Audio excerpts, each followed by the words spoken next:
Pemain tim nasional sepak bola Indonesia membawa pulang arloji bermerek Rolex dari Presiden Prabowo Subianto.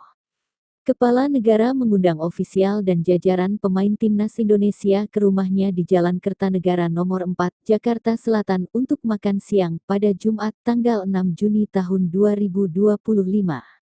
Undangan makan siang ini berlangsung sehari setelah timnas mengalahkan Cina 1-0, sekaligus bertepatan dengan Hari Raya Idul Adha 1446 Hijriah.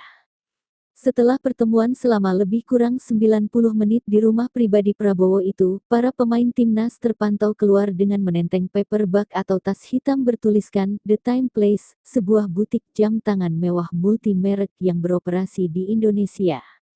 Sebelumnya, timnas Indonesia memenuhi undangan makan siang Presiden Prabowo. Dalam kesempatan itu, Kepala Negara memberikan apresiasi kepada timnas.